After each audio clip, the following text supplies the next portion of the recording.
Olá, bem-vindos a mais um episódio de O Mundo a Seus Pés, que hoje deve ser El Mundo a Sus Pies, porque estamos a gravar em plena noite de domingo 23 de julho, dia das eleições legislativas antecipadas em Espanha. Foram umas eleições convocadas pelo primeiro-ministro Pedro Sánchez para este dia, quando estavam previstas mais para o final do ano. Isto porque nas eleições regionais e municipais de 28 de maio o Partido Socialista Operário Espanhol teve um resultado bastante mau que levou o primeiro-ministro a querer correr atrás do prejuízo e evitar danos maiores. Aparentemente a coisa não lhe correu assim tão mal, porque embora o Partido Socialista tenha perdido as eleições, portanto o mais votado foi o Partido Popular, de direita, liderado por Alberto Núñez Feijóo, a verdade é que dos resultados vislumbram-se algumas vias que para Pedro Sánchez conseguir manter-se no poder, embora tortuosas e a necessitar de muita negociação, ao passo que o vencedor das eleições parece ter um caminho mais difícil para chegar ao número de 176 deputados que confere maioria absoluta, ou mesmo para conseguir de outra forma a investidura que numa segunda tentativa, segundo a lei espanhola, exige apenas mais votos afirmativos do que negativos no Congresso dos Deputados. Isso são contas que vamos ter que ir fazendo ao longo das próximas semanas, à medida que os partidos forem falando, mas já é possível fazer uma primeira análise aos resultados e é isso que me proponho fazer com o meu camarada Hélder Gomes, jornalista da secção internacional do Expresso, que passou a última semana de campanha em Espanha, mais precisamente na comunidade de Castela e Leão, onde há ano e meio que o PP e o Vox, o partido de extrema-direita, têm uma aliança de governo. Muitas sondagens anteviam que essa mesma solução de governo pudesse agora alargar-se a toda a Espanha, mas os números ainda não permitem que isso aconteça. A sonoplastia deste episódio é do João Luís Amorim. Eu sou o Pedro Cordeiro, editor do Internacional do Expresso, aqui a conduzir esta conversa com o Hélder. O Expresso faz 50 anos. Celebre connosco e torne-se assinante em expresso.pt. Hélder, partamos então destes resultados. O que tu, olhando para isto, qual é que te parece ser o desfecho mais provável com estes números? Bom, antes de mais, boa noite. Eu diria que na introdução que fizeste, lançaste assim algumas pistas da facilidade aparentemente maior que o Bloco das Esquerdas tem em formar governo do que o Bloco das Direitas.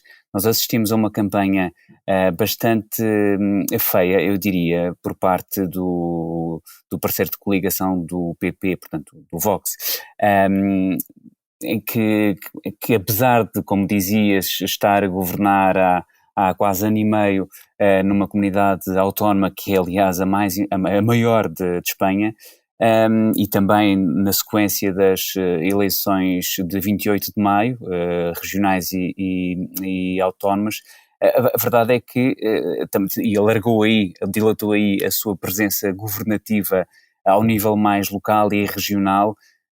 Muito se temia ou muito se falava em Castela e Leão como uma antecâmara, como um balão de ensaio do que seria uma governação a nível nacional, desta vez de coligação PP-Vox. Tivemos, por um lado, Alberto Núñez Feijóo a tentar distanciar-se o mais possível do seu parceiro de coligação noutras regiões, não é? Para que o Palácio da Moncloa não fosse partilhado com o partido de extrema-direita, e por outro lado tivemos o Vox com uma campanha bastante trauliteira, muito agressiva, como bem dizias, eu passei a última semana em Castela e Leão, sobretudo entre as províncias de Valladolid e Burgos, e o que se sentia era... Tivemos, por exemplo, o vice-presidente do governo dessa comunidade a dizer que Feijóo representava o centro-esquerda cobarde, isto porque não foi ao debate final de quarta-feira, que juntou Santiago Abascal, do Vox, Yolanda Dias, do SUMAR, e Pedro Sánchez, do PSOE. E isto, quer dizer, esta forma de fazer campanha muito trauliteira, ultramontana, muitas vezes, também tem os seus custos. Eu falei, aliás, está num artigo que sai na edição impressa desta semana do Expresso. Falei com alguns politólogos ao longo da semana, e a verdade é que, bom, esses ataques virulentos, essa troca de acusações, esses ataques cruzados, são da natureza da campanha. Apesar de eles já estarem coligados noutras regiões em Espanha, depois chega segunda-feira, depois da noite eleitoral, e estão um bocadinho condenados a entender-se. Ora, também um politólogo, um professor de comunicação política, também me disse que, bom, também é necessário dizer que estas faltas de respeito também têm o seu preço, ou seja, não são uma coisa que se esqueça do dia para a noite. E por isso também deixam algumas feridas pessoais que depois é difícil sanar. Portanto, tivemos aqui um Vox a fazer uma má campanha, o Feijóo, no fundo, a falhar pela falta de comparência no debate final de quarta-feira, e não sei se isto não terá dado recados muito concretos aos eleitores espanhóis, que, sim, é verdade, estavam, e sentia-se também em Castela e Leão, onde estive, muito cansados de Pedro Sánchez. Mas, quer dizer, no fundo, aqui a decisão foi entre manter alguém em que nós já não depositamos confiança, e que até é capaz, ao contrário do que foi dizendo, de se aliar a partidos independentistas, e quer dizer, e o caso do Bildu é o mais problemático por causa das ligações históricas à ETA. Apesar de tudo, termos um governo, e nós não sabemos exatamente qual é o arranjo final desta noite eleitoral, não é? Mas termos um governo com o Vox a ter pastas ministeriais, ou que seja um apoio parlamentar, isso talvez não seja ainda à altura de que aconteça em Espanha. E depois há uma outra coisa que é o desdém. Eu fui escrevendo isso ao longo da semana em artigos no digital. É o desdém com que o vice-presidente, por exemplo, de Castela e Leão, se referia a Feijóo. Não lhe bastou dizer que era o centro-esquerda cobarde, como disse que, bom, nós temos o apoio, como já viram, da senhora Meloni, de Itália, do senhor Orbán, e também do primeiro-ministro da Polónia. Quer dizer, e há outros que não têm apoio de ninguém. Isto, quer dizer, é um desdém enorme para um parceiro de coligação, ainda para mais o parceiro sénior de coligações a nível regional.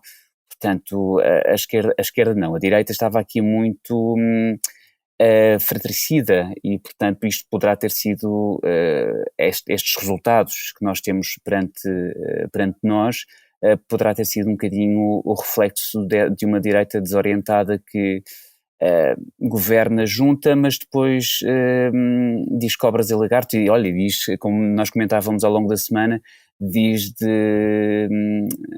dizem um do outro o que Maomé não diz do toucinho. Exatamente. Olhando para os resultados neste momento, com 99,47% dos votos já contados, temos o PP com 136 deputados, em primeiro lugar, o Vox em terceiro com 33, portanto a soma dá 169, ou seja, menos 7 deputados do que a maioria absoluta. O Partido Socialista tem 122 deputados em segundo lugar. Em quarto lugar, muito colado ao terceiro, fica a frente de esquerda SUMAR, da Ministra do Trabalho Yolanda Dias, que tem 31 deputados e, portanto, que é uma sócia preferencial de governo para Sánchez, não única, mas a preferencial. Aliás, o atual governo, o governo cessante, é do Partido Socialista, com a Unidas Podemos, que era também uma frente de esquerda, que agora foi engolida pela SUMAR. Mas, se Sánchez quiser ser investido, mesmo que só inclua no governo com o PSOE o SUMAR, vai ter de recorrer a outras forças políticas representadas no Congresso. E aí temos partidos que são complicados como aliados por serem partidos, sobretudo os partidos nacionalistas da Catalunha e do País Basco. Portanto, temos a esquerda republicana da Catalunha, que governa atualmente a região, com 7 deputados, o partido Juntos pela Catalunha, que é um partido independentista, também independentista, como a esquerda republicana, e o Juntos é chefiado por Carles Puigdemont, que foi um presidente do governo catalão que agora está fugido para a Bélgica para não ser preso. E temos também no Congresso o partido Bildu, que é um partido basco com uma história complicada. O Bildu, Euskal Herria Bildu, que significa unir o País Basco, é um partido herdeiro da velha Batasuna, que por sua vez era o braço político do grupo terrorista ETA, e isto é complicado, e foi aliás uma arma de arremesso da direita contra Sánchez nesta campanha, foi o facto dos socialistas terem feito alguns pactos e aprovado algumas leis com o apoio do Bildu. E depois temos o Partido Nacionalista Basco, um partido nacionalista moderado e institucional, que tem 5 lugares no Parlamento. Ainda estão no Congresso, além destes partidos todos, o Bloco Nacionalista Galego, a Coligação Canária e a União do Povo Navarro, portanto, tudo partidos de cariz regional, cada um deles com um deputado. Eu menciono-os porque no estado em que isto está, às vezes qualquer deputado a votar a favor ou contra a investidura de Núñez Feijóo ou Pedro Sánchez pode fazer a diferença entre quem é que é primeiro-ministro e quem é que governa. Hélder, falando destes partidos como a esquerda republicana, Juntos pela Catalunha, são partidos cujas alianças com o PSOE foram muito criticadas pelo PP e pelo Vox. Mas, pelos vistos, o medo de ter a extrema-direita no governo poderá ter pesado mais do que o medo de ter um governo socialista a depender destes partidos. Isto dever-se ao facto, por exemplo, de já nesta legislatura isso ter acontecido, e portanto não é um salto do desconhecido tão grande como o Vox. Pois. Penso que, não sei se terias uma outra via de Não, a pergunta era esta. Eu julgo que sim, eu acho que há sempre, apesar de estes arranjos entre o centro-direita, a direita moderada, a direita conservadora, e a direita mais ultra, mais radical, estar a ganhar muito lastro por essa Europa fora, e não só. A verdade é que nós temos resistido muito a isso, tanto em Portugal como temos visto, e agora, se tudo correr como certamente Sánchez deseja, Portugal e Espanha, a Península Ibérica, no fundo temos resistido a esse salto no desconhecido, porque nós vimos também, e desculpa estar sempre a recuperar a experiência de uma semana mais... Não, essa é uma riqueza que tu trazes. É por uma razão simples, é que tu tiveste no governo de Castelo e Leão, aquilo é composto por 10 ministérios regionais, é o equivalente são os ministérios regionais. E, portanto, 3 deles eram do Vox e os restantes 7 são ainda do PP. E além da vice-presidência, que é atribuída, naturalmente ao parceiro júnior da coligação, portanto ao Vox, tinhas estes 3 ministérios atribuídos ao Vox. E um deles, foi o que se revelou mais problemático, era precisamente o da agricultura, pecuária e desenvolvimento rural. E muito recentemente, muito em cima das eleições, tivemos um problema gravíssimo, porque em Salamanca é sobretudo uma crise de tuberculose bovina que se sente mais em Salamanca. O Conselheiro, que é o equivalente ao Ministro da Agricultura, portanto do Vox, decidiu que, nós não estamos aqui para estar sempre com esta conversa das medidas sanitárias e o controle, resolveu simplesmente relaxar completamente as medidas sanitárias e o controle da tuberculose bovina. Ora, isto vai completamente em contramão com as normas comunitárias. Isto vai completamente em contramão, de tal forma que o Poder Judicial, o próprio Tribunal de Justiça de Castelo e Leão e a Comissão Europeia disseram alto lá que isto não pode ser assim. é que nós não podemos permitir que o controle seja mais relaxado e depois servir carne infecta, não é? Portanto, isto não pode acontecer. E, portanto, o Governo Central, portanto, o Governo de Pedro Sánchez, na figura do Ministro da Agricultura desta feita do Governo Nacional, naturalmente colocou ali um embargo e a carne não pôde ser comercializada, como é natural. E também tínhamos um problema com a Comissão Europeia, como já disse. E estima-se que naqueles 10 dias em que houve ali uma imobilização dos ganadeiros, dos criadores de gado, estima-se uma perda de quase 4 milhões de euros em apenas 10 dias. Isto também é um reflexo das más práticas e do que pode acontecer quando tu depositas a confiança em alguém que, além do mais, não tem experiência governativa, quer fazer peito ao Governo Central e a Bruxelas, e depois aquilo acaba por impactar profundamente nas pessoas que tu dizes e bates no peito que defender, não é? Porque... Claro. Por muito, e aliás, por muito sintomaticamente, olhando para os resultados de hoje na região de Castela e Leão, nós vemos que o PSOE mantém os seus 12, os lugares que tinha de deputado eleitos para essa região, que são 12, em 31. O PP sobe de 13 para 18 e esses 5 que ganha são exatamente à custa do Vox, ou seja, depois de verem a sua região governada com o Vox, os castelhano-leoneses disseram nós não queremos estes tipos e votaram e reduziram-nos a um deputado por aquela região no Congresso. Portanto, talvez se confirme aqui uma coisa que acontece muitas vezes em vários países europeus, que é alguns partidos da direita radical, quando vão a governar, acabam depois por ser castigados nas urnas porque revelam que de facto a sua grande retórica e a sua capacidade de explorar descontentamento não se traduz depois em capacidade de fazer e de resolver os problemas que exploram.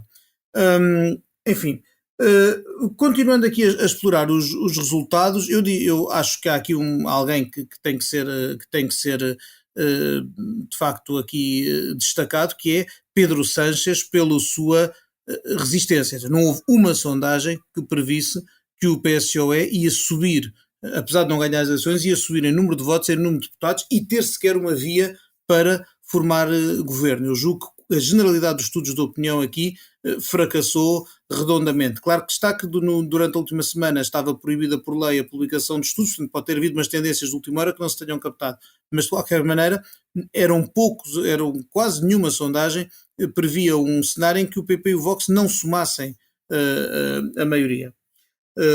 E eu acho que é interessante porque Pedro Sánchez é alguém com quem o Partido Socialista Operário Espanhol teve os piores resultados de sempre em legislativas, nas legislativas de 2005, 2015, que depois foram repetidas porque não houve forma de formar governo, e depois ele, portanto, desde 15 e 16 teve os piores resultados sempre do partido, acabou por ser corrido da direção e depois é reeleito líder do partido em primárias e vem a ganhar duas eleições que se realizaram em 2019 e das quais a segunda tentativa acaba por resultar o atual governo do PP, do PSOE com o Podemos, apoiado por aquelas forças todas, portanto, bascas, catalãs, galegas e outras.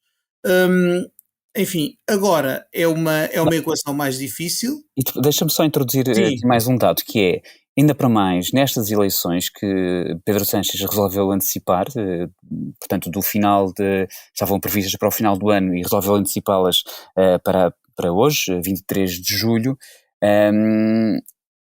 ele estava um bocadinho isolado e o peixe graúdo do PSOE estava até contra ele. Só Zapatero é que ainda foi sim, mostrar o seu apoio. Portanto, houve até, se não me está agora a ocorrer o nome, mas houve até um ex-primeiro-ministro, um ex-dirigente, alto dirigente destacado dirigente do PSOE, que chegou a dizer que as pessoas deviam era votar, portanto, no PP e não no PSOE. Portanto, é aqui um bocadinho um corredor solitário. E chega a este ponto, e eu gostaria de explorar um pouco, se tivermos tempo para isso, o debate final O de debate em que quarta-feira. só estiver, portanto, o debate, estamos a falar do debate desta última É, semana, em que estavam convidados os 4 líderes dos maiores partidos, Núñez Feijóo pelo PP, Pedro Sánchez pelo Partido Socialista, Yolanda Dias pela Frente de Esquerda Sumar e Santiago Abascal enquanto líder do partido de extrema-direita Vox. Feijóo escolheu não ir, não queria, ao que parece, aparecer. No fundo, havia, claro, os 2 blocos se fossem os 4 candidatos, eram 2-2, porque Pedro Sánchez governa já com Yolanda Dias e Feijóo preparava-se para governar com Santiago Abascal, e ele não quis aparecer, ainda deu a desculpa de que só apareceria se ao lado de Sánchez e Yolanda Dias aparecessem também os independentistas exato. bascos e catalães. E acabou por não aparecer. Tu achas que isso o prejudicou? Eu acho sim, eu acho que prejudicou bastante. Depois, em conversa, logo no dia seguinte, com alguns dirigentes do PP, com bastante relevância em Castelo e Leão, eles disseram-me que, e parecia-me perfeitamente genuíno, ou seja, não parecia spin, parecia genuíno, pelo menos da parte de um deles, que foi uma boa estratégia, lá está, porque assim Feijóo poderia demarcar-se da Abascal, e até me chegaram a dizer: vai ver como depois no domingo aquilo vai revelar-se efetivamente uma boa estratégia, porque ele ganha as eleições, como efetivamente ganhou, o PP foi o partido mais votado, e depois, no fundo, pode sempre assinar com o acordo que estendeu a Sánchez no frente a frente, e que Sánchez se recusou a assinar, que dizia, no fundo, que quem tivesse mais votos governaria, e, portanto, o outro partido não iria inviabilizar um governo, ainda que minoritário, de quem ganhasse. E portanto, e o facto, lá está, de não aparecer ali numa frente de ataque, quase numa trincheira da direita contra a esquerda, ao lado de Abascal, seria uma coisa boa para os eleitores e para Feijóo. Mas eu diria que a falta de comparência nos debates que se querem participados e com todos sentados à mesa, é uma coisa que é valorizada pelos eleitores. Eu, pelo menos, enquanto eleitor, além de jornalista, valorizo muito que as pessoas vão a jogo. Se vão a jogo nas urnas, porque não também ir a jogo no frente a frente, para tornar as coisas mais claras para quem está a ver, a assistir ao debate na televisão. E vimos o Santiago Abascal muito apagado no debate, a ser absolutamente trucidado de uma forma até vulcânica. Disse falsidades que a Yolanda Dias desmontou, Sim. enquanto o diabo esfrega um olho. Sim, e o Pedro Sánchez, até, aliás, Yolanda Dias destacou-se de tal forma que conseguiu fazer sombra a ambos os homens que estavam de um lado e do outro dela. Portanto, Sánchez não teve um debate bom. Ainda assim estava mais preparado, via-se claramente estava mais preparado, ou pelo menos resultou melhor a preparação do que no frente a frente com Feijóo, e Santiago Abascal, no fundo, foi atrocidade e acabou por não conseguir fazer passar a sua mensagem, porque tinha ali uma Yolanda Dias mesmo muito bem preparada, e a pedir-lhe, a exigir-lhe, a dar-lhe a oportunidade de pedir desculpa, por exemplo, quando há uns tempos Abascal disse que o violador de uma mulher tinha sido um imigrante, quando na realidade não foi.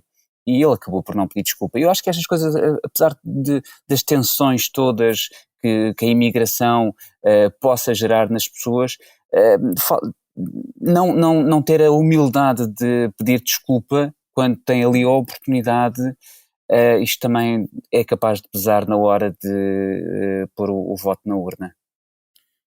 Tu falavas há pouco da ala, vá lá, dos pesos pesados do Partido Socialista, que se inclinariam para que Sánchez deitasse fora as alianças com o Bildu, o Partido Nacionalista Basco, os independentistas da esquerda republicana e dos Juntos pela Catalunha, e que provavelmente prefeririam que o PSOE se abstivesse na sessão de investidura e deixasse governar o Partido Popular e Alberto Núñez Feijóo.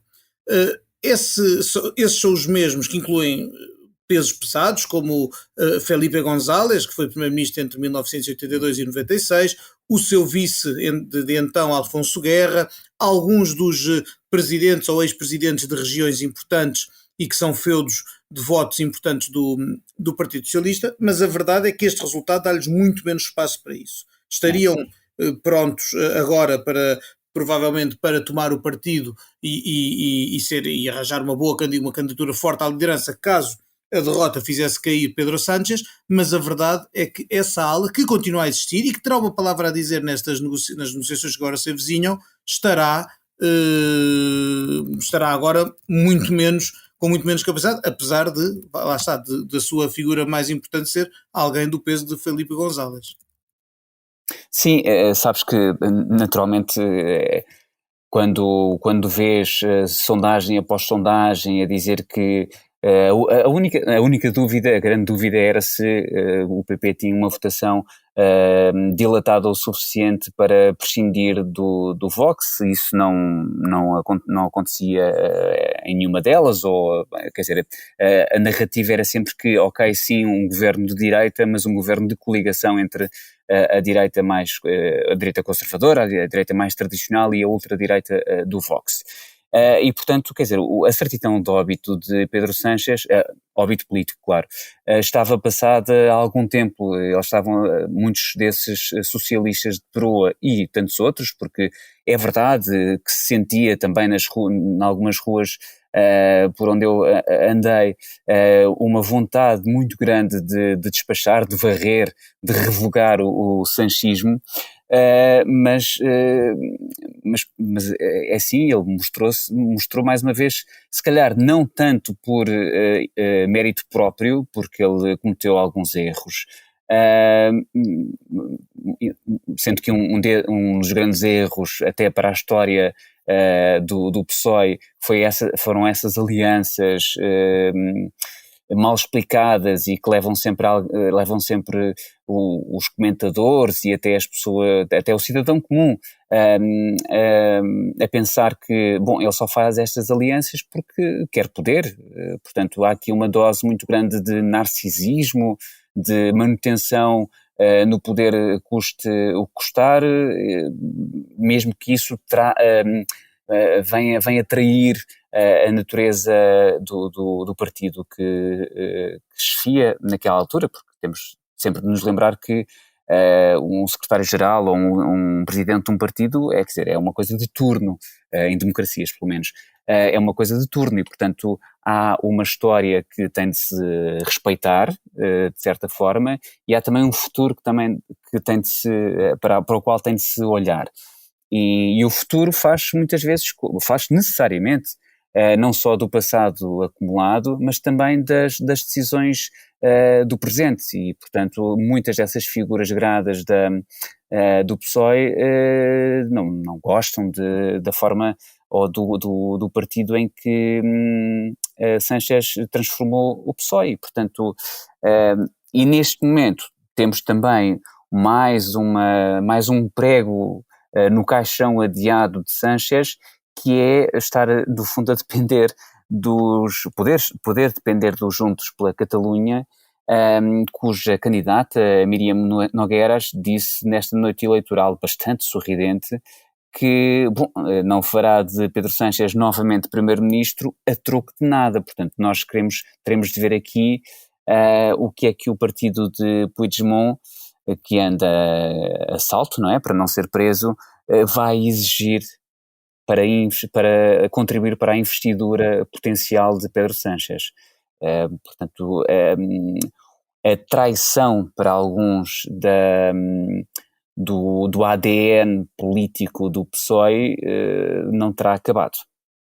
Sim, é certo. A dependência, sobretudo, a dependência dos partidos catalães e, sobretudo, dos Juntos pela Catalunha, parece-me, que tu referias, parece muito importante aqui, porque, vamos aqui lembrar contexto, a esquerda republicana da Catalunha e o Juntos para a Catalunha, ambos estiveram envolvidos na tentativa no referendo ilegal e na tentativa de secessão da Catalunha em 2017.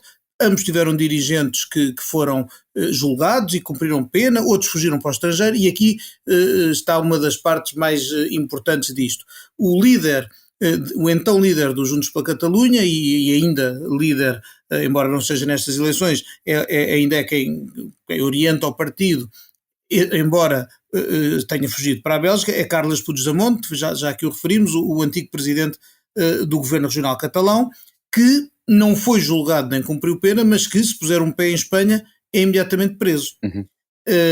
E da mesma forma que Sánchez, durante a legislatura anterior, promoveu indultos que levaram à libertação de uma série de dirigentes dos partidos independentistas catalães que estavam presos após condenação em tribunal, um dos preços para o apoio dos Juntos pela Catalunha a uma solução de governo poderá ser a resolução do caso de Puigdemont, que é eurodeputado, não pode vir à Espanha, já viu a sua imunidade parlamentar levantada, tem mandado de captura e, portanto, é uma situação com que o partido vive muito mal e quererá resolver, mas que é algo que também será muito mal visto em grande parte de Espanha, se um governo de Sánchez, apoiado por estes partidos todos, vier a promover uma solução desse género.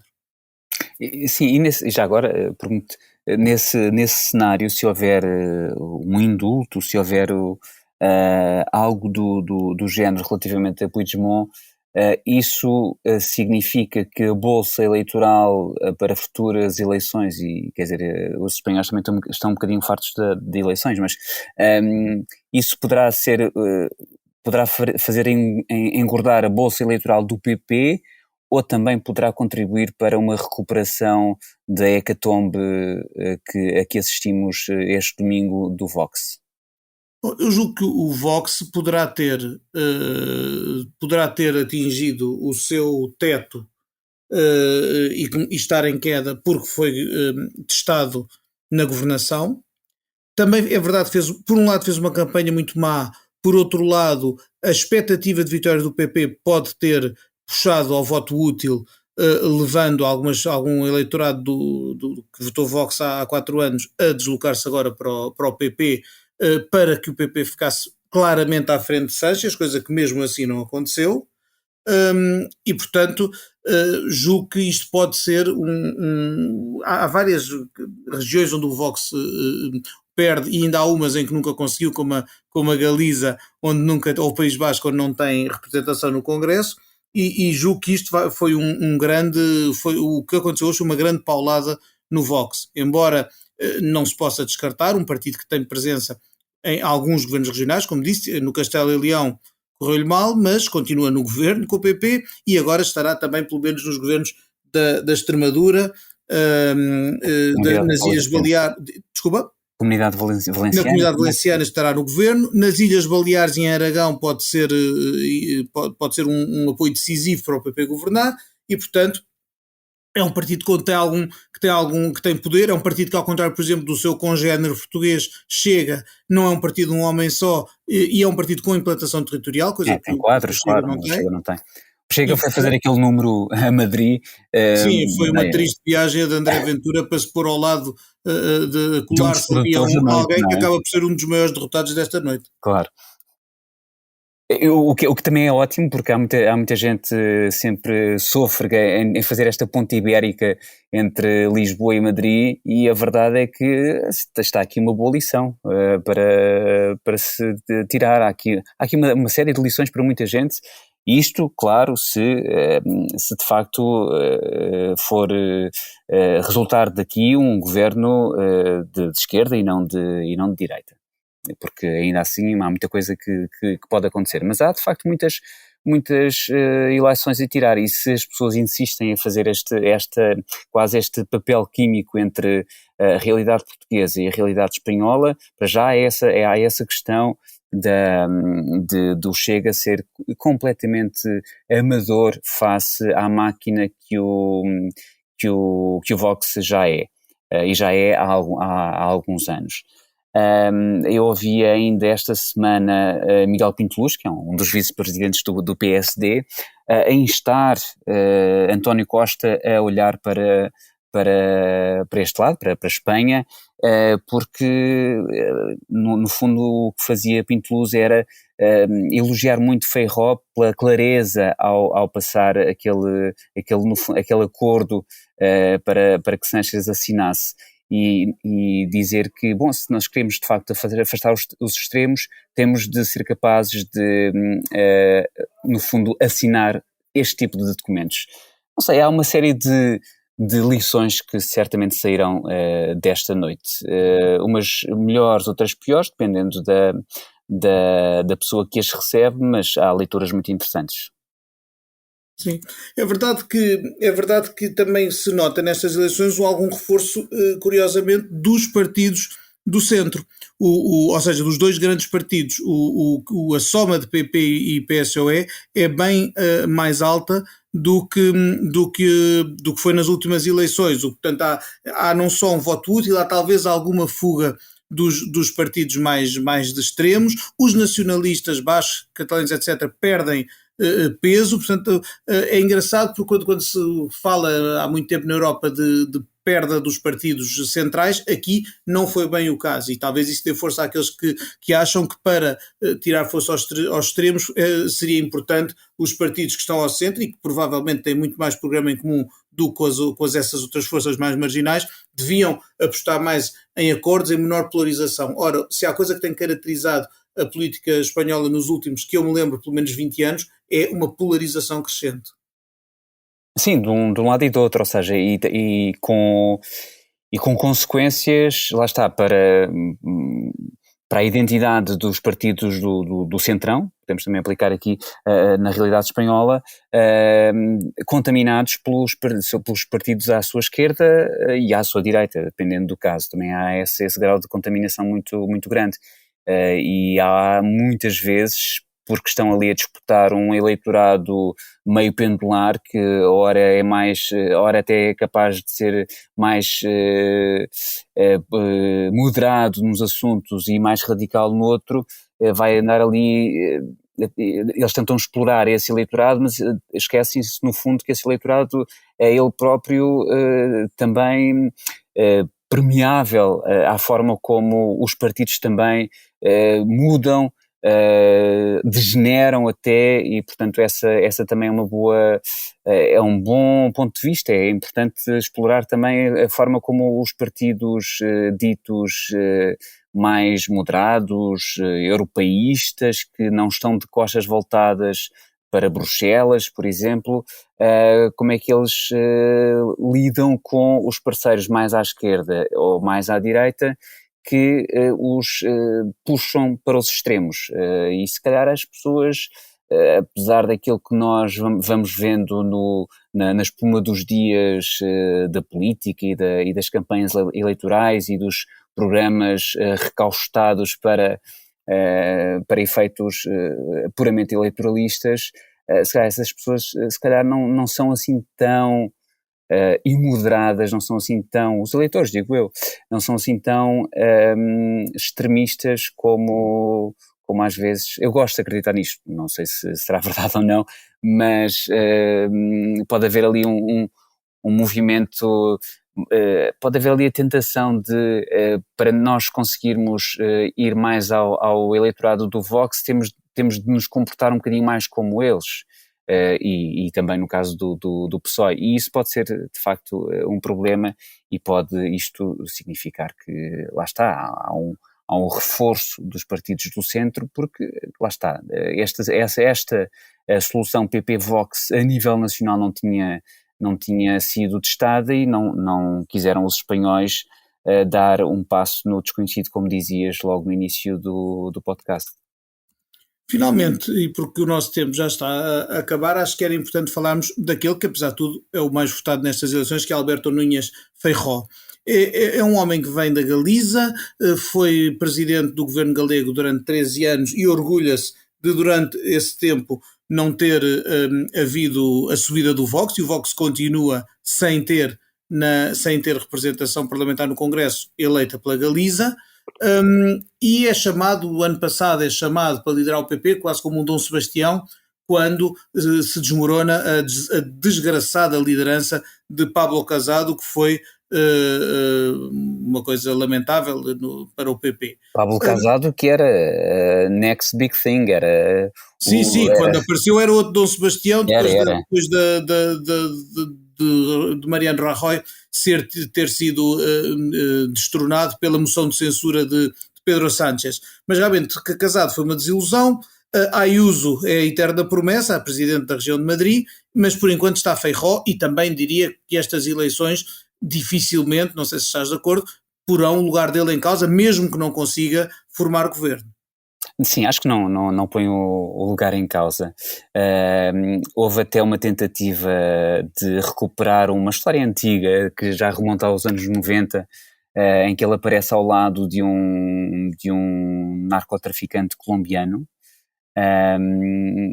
E acho que até essa tentativa até foi feita por Yolanda Dias, o que é, pronto, um bocadinho baixa política, eu diria, até porque, pronto, para já a história já vem dos anos 90. Feijóo tentou explicar-se dizendo que sabia que ele era um contrabandista, não sabia que aquilo que ele contrabandeava era no fundo droga. Mas aquilo abalou de alguma forma a campanha, ou pelo menos a reta final da campanha do PP. Agora, não me parece que seja o suficiente para beliscar ou para arrumar o Feijóo da liderança do PP. Até porque ele tem feito tudo mais ou menos bem para um eleitor tradicional do PP. Se nós atentarmos, ok, podemos dizer, mas temos o PP e o Vox a governarem a nível regional e local, municipal e tudo mais. Mas a campanha que ele faz é sempre de distanciamento, portanto a campanha para estas eleições é sempre de distanciamento em relação ao Vox, dizendo que o PP é a única forma de varrer de vez com o sanchismo, é a única, portanto, apelando necessariamente, notoriamente ao voto útil, e depois, chegada à noite eleitoral, se tivesse de recorrer ao Vox, então aí seria pura aritmética, e acho que por aquilo que vai acontecendo por essa Europa fora, as pessoas já vão começando a integrar, para o bem ou para o mal no caso, essas alianças macarrónicas, que no caso pronto, que são sempre de evitar, quer dizer, porque o Vox, temos de ter em conta que o Vox, aquilo que defende, muitas das coisas que defende são inconstitucionais, portanto vão contra a Constituição da República não, a Constituição Do Reino de espanhola. Espanha. Exatamente. Mas isso também do lado obviamente que as coisas que o Bildu, a esquerda republicana ou os Juntos pela Catalunha defendem também são porque verdade. são não só contra a Constituição, como não no mesmo plano, não é no plano dos valores e princípios da Constituição, no sentido dos direitos sociais, da igualdade, mas é no sentido mais básico da integridade territorial de Espanha, por exemplo, ou do regime monárquico espanhol. Exatamente. Por isso é que até me escapou o pé para a Constituição da República. Não, mas aí também eu acho que também temos de atender, sem dúvida que isso é verdade, mas temos de atender à ponderação, ou seja, ao peso eleitoral desses partidos face ao peso eleitoral do Vox. O peso eleitoral do Vox está taco a taco com o peso do Sumar, e não temos no Sumar, ou antes no Unidas Podemos, não temos tantas exigências anticonstitucionais como o Vox e esses partidos independentistas e que até chegam a pôr em causa a República, portanto a monarquia para instaurar uma República. Não vemos tanto, ou seja, não têm tanto peso eleitoral, é no fundo a minha tese. E isso são mais uns grãozinhos que vão dando para Sánchez continuar primeiro-ministro, se tudo correr de feição para ele, mas há de facto uma desproporção algo importante entre o peso desses partidos e o peso do Vox, que apesar de ter levado uma grande queda, passando de um número muito elevado de assentos parlamentares para um número bastante mais reduzido, o peso eleitoral do Vox, tendo atingido eventualmente esse teto, ainda é maior, ainda é superior ao desses partidos que são mais, aí sim, são bastante mais radicais e bastante mais exigentes até do ponto de vista anticonstitucional, porque aquilo que pretendem é anticonstitucional. Portanto, se ninguém pode governar à margem da Constituição, portanto, senão Espanha deixaria de ser uma democracia. E com isto o nosso tempo acaba. Prometemos estar atentos no Expresso, nas edições impressas das próximas semanas, ao longo de todos os dias na edição digital e obviamente também aqui no podcast, se justificar voltarmos ao tema. Abre-se agora um processo de negociação para a formação do próximo governo que deve ser bastante interessante e complicado. E estaremos também perante a possibilidade de daqui a uns meses estarmos outra vez a falar de eleições, caso o prazo constitucional seja ultrapassado, sem um primeiro-ministro ser investido em Espanha, coisa que, recordo, aconteceu nas últimas 2 vezes que os espanhóis votaram em legislativas, em 2015 e depois em 2019. É algo que ninguém deseja, por um lado porque não é um bom sinal de saúde da democracia. Por outro lado, porque é preciso lembrar que Espanha está a exercer a presidência rotativa semestral da União Europeia e já umas eleições não deram muito jeito, outras provavelmente atrapalhariam ainda mais todo o programa. Mas o que digo é que o Hélder Gomes, eu próprio, os nossos correspondentes em Espanha, o nosso correspondente em Madrid, Ángel Luís Lacalle, e o jornalista Gorka Castilho, que também nos colabora com o Expresso, e toda a nossa equipa do Internacional estará pronta a trazer-lhe toda a atualidade daquilo que se for passando em Espanha, como aliás no resto do mundo. Para nos despedirmos, eu vou perguntar ao Hélder aquilo que pergunta a toda a gente que passa aqui pelo mundo a seus pés, que é, se tu agora pudesses viajar para qualquer parte do mundo, para onde é que ias e porquê? Olha, uma vez que estive esta semana que passou, esta última semana, em Castelo e Leão, gostava agora de fazer uma ronda, assim, uma coisa muito... A Espanha é um país imenso, naturalmente, mas gostava de passar pelas várias comunidades autónomas para sentir o pulso. Imagina, sei lá, 2 dias em cada uma delas. Portanto, iria novamente para a Espanha. Muito bem, com esta... E para onde é que tu irias? Eu ia responder exatamente o mesmo que tu. Eu, neste momento, o que me apetecia mesmo, com tudo o que temos estado a falar e com a atenção que tenho prestado à Espanha nos últimos tempos, o que me apetecia era isso mesmo. Era uma grande volta para Espanha. Este ano já estive uns dias em Madrid, o ano passado estive também em Madrid e em Valência, mas apetecia mesmo uma volta por Espanha toda, pela Andaluzia, pelo País Basco, pela Cantábria, que é lindíssimo, pelas Astúrias, voltar à Galiza do Feijó, às Castelas ali da Meseta. Toda a Espanha me interessa, é um país por qual tenho um enorme amor e carinho e portanto neste momento aprecio muito como a ti e portanto era uma coisa ótima. Agora metíamos os dois uma licença e íamos passear por Espanha um mês para percebermos tudo o que lá se passa. Não podendo fazer isso, vamos a Espanha quando pudermos e estamos por aqui quando tiver de ser. Ora, aí está. Ora bem, resta-me agradecer ao Hélder Gomes pela participação neste podcast, ao João Luís Amorim pela edição técnica, mas sobretudo a si que está desse lado a ouvir-nos semana após semana no Mundo a Seus Pés. Este podcast volta para a semana com a Manuela Goxa Soares, outro assunto, outro painel. Até lá, até breve e até sempre.